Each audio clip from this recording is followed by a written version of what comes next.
ఎలా మన ఇంటి ఆడబిడ్డ మన తెలంగాణను మన ఇంటికి తెచ్చుకున్న రోజు. మన తెలంగాణ రాక్షస రాబందుల మధ్యలో తల్లడిల్లిపోతుంటే మన అన్నలు తట్టుకోలేక మన తెలంగాణను ఎలాగైనా విడిపియాలని ఒకటే లక్ష్యంగా పెట్టుకొని ఎన్నో త్యాగాలు, ఎన్నో పోరాటాలు, ఎన్నో యుద్ధాలు, ఎన్నో సమ్మెలు, ఎన్నో తిరుగుబాట్లు, ఎందరో మంది వీరుల ప్రాణత్యాగాలు చేసి ఇలా మన తెలంగాణ మనకు తెలిసింది. మరి ఇప్పటికైనా మన తెలంగాణను మనం కాపాడుకుందాం, మనమే అభివృద్ధి చేసుకుందాం, మన ప్రజాపాలననే తెప్పించుకుందాం,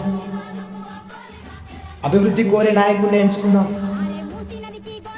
మరి మన అన్నల త్యాగాలను, వారి ప్రాణ త్యాగాలను, వారి పోరాటాలను దుర్వినియోగం చేసుకోకుండా మరి వాళ్ళు ఎంతో కష్టపడి మన తెలంగాణను మనకు ఒప్పచెప్పారు. వాళ్ళు ఎందరో మంది ప్రాణత్యాగాలు చేసి మన తెలంగాణను మనకు ఒప్పచెప్పారు. ఇకనైనా మన తెలంగాణను మనమే కాపాడుకుందాం. ఇలాగే మన తెలంగాణను అంచెలంచెలుగా అభివృద్ధి చేసుకుంటూ ఒక మంచి రాష్ట్రంగా పేరు తెచ్చుకుందామని. జై తెలంగాణ.